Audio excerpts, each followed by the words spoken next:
Words with CE నమస్తే మిత్రులారా, ఈ పదాలను చూడండి. CAT cat, COT cot, CITY city. మిత్రులరా, CITY కు కీ ఎందుకు కాకూడదు అని మీరు ఆలోచిస్తూ ఉండవచ్చు. CAT క్యాట్ అయినప్పుడు మరియు COT కాట్ అయినప్పుడు మరి CITY కి కిటీ కావాలి కదా?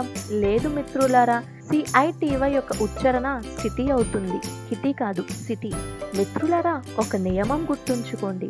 ఇంగ్లీష్ పదాలలో సి తరువాత ఈ లేదా ఐ అక్షరాలు వచ్చినప్పుడు సి యొక్క శబ్దం స అవుతుంది, కానీ క కాదు, స.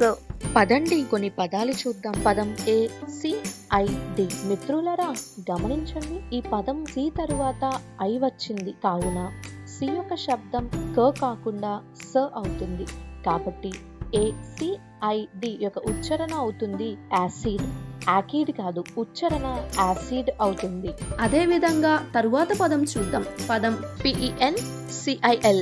మిత్రులారా గమనించండి, ఈ పదంలో కూడా సి తరువాత ఐ అక్షరం వచ్చింది కాబట్టి సి యొక్క ఉచ్చారణ క కాదు కానీ స అవుతుంది. కావున పదం యొక్క ఉచ్చారణ అవుతుంది పెన్సిల్, పెన్కిల్ కాదు, పెన్సిల్. తరువాత పదం CELL.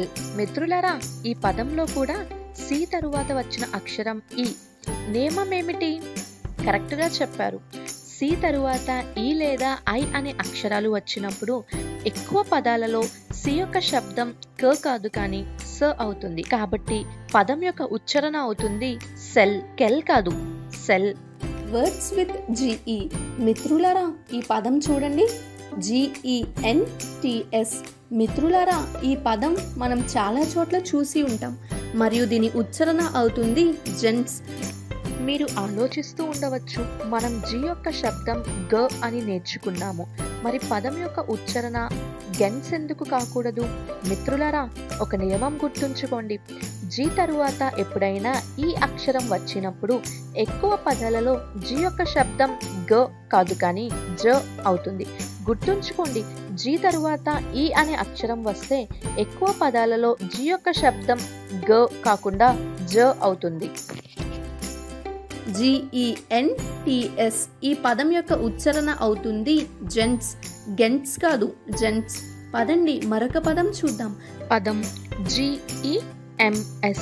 మిత్రులారా, ఈ పదంలో కూడా జి తరువాత ఈ అనే అక్షరం వచ్చింది కాబట్టి జి యొక్క శబ్దం జ అవుతుంది. కావున GEMS యొక్క ఉచ్చారణ అవుతుంది జెమ్స్, గెమ్స్ కాదు, జెమ్స్. తరువాత పదం చూద్దాం. పదం GEL.